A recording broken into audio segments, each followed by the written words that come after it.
broadcasting from the beautiful island of Guam. Our program is heard each Sunday at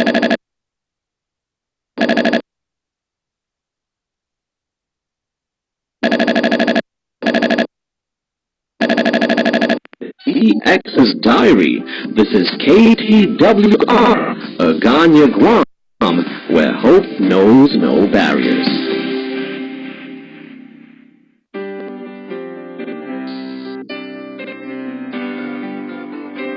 Hello and welcome to Dxers Day, your 5-minute weekly DX digest, produced and presented for Transworld Radio from Chennai, India.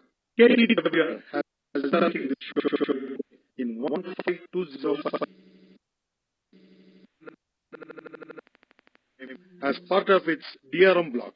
As radio hobbies, Dxers and shortwave radio listeners, you all know the role of sunspot number, SFI forecast, a index plays in radio broadcasting and listening.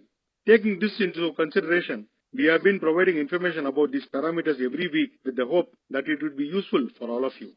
The sunspot number this week is 87. SFI forecast ranges from 112 to 116, ranges from 10 to 18.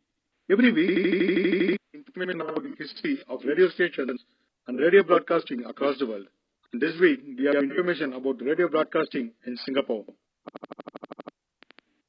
In 1936, operating from a government building at Empress Place, the first city studio.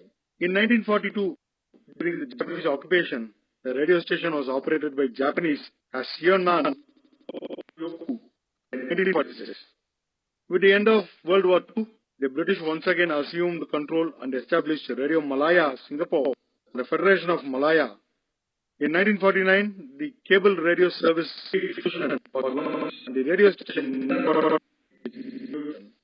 programs are channeled by cable to Jurong, from where they were transmitted. With the independence of the Federation of Malaya in 1957, a new radio station, Radio Singapore, was launched. Operating on the medium and shortwave bands, it offered 4 channels with programs in English, Malay, Tamil, and 7 Chinese dialects. The name of the station was changed to Radio Malaysia in 1963. Subsequently, in 1965, the name of the station was once again changed to Radio Television Singapore, RTS. Later in 1967, RTS started its FM services, FM 90.5, FM 94.2, FM 5.8, and FM 96.8.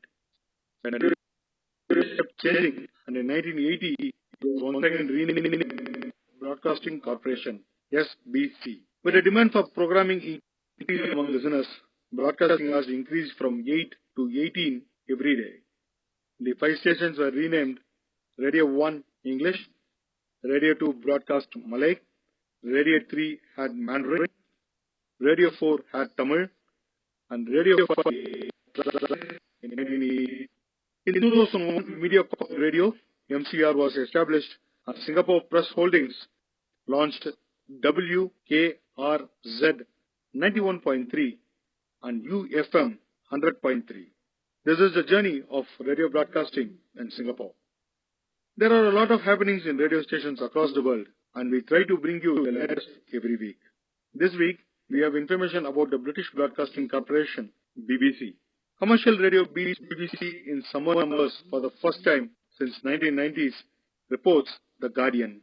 According to a news item published in The Guardian, radio fans spent more time listening to commercial stations than British Broadcasting Corporation for the first part of the summer for the first time since the 1990s. The BBC's portfolio of radio stations, from Radio 1 to Radio 6, Music and the Asia Network, accounted for 48.1% of the almost 1 billion hours of total radio listened to by months to 26 June. Radio fans spent more time listening to commercial radio than BBC in the 3 months to the end of June. The last time the commercial radio industry led to the BBC in terms of share listening hours was in 1999. According to figures of the industry measurement body, Rajar, says The Guardian. Friends, we have come to the end of the program now. As in the past, I request you to send your listeners' logs, band scans, reception reports, views, and opinion about the program to Dxers Diary reception@gmail.com.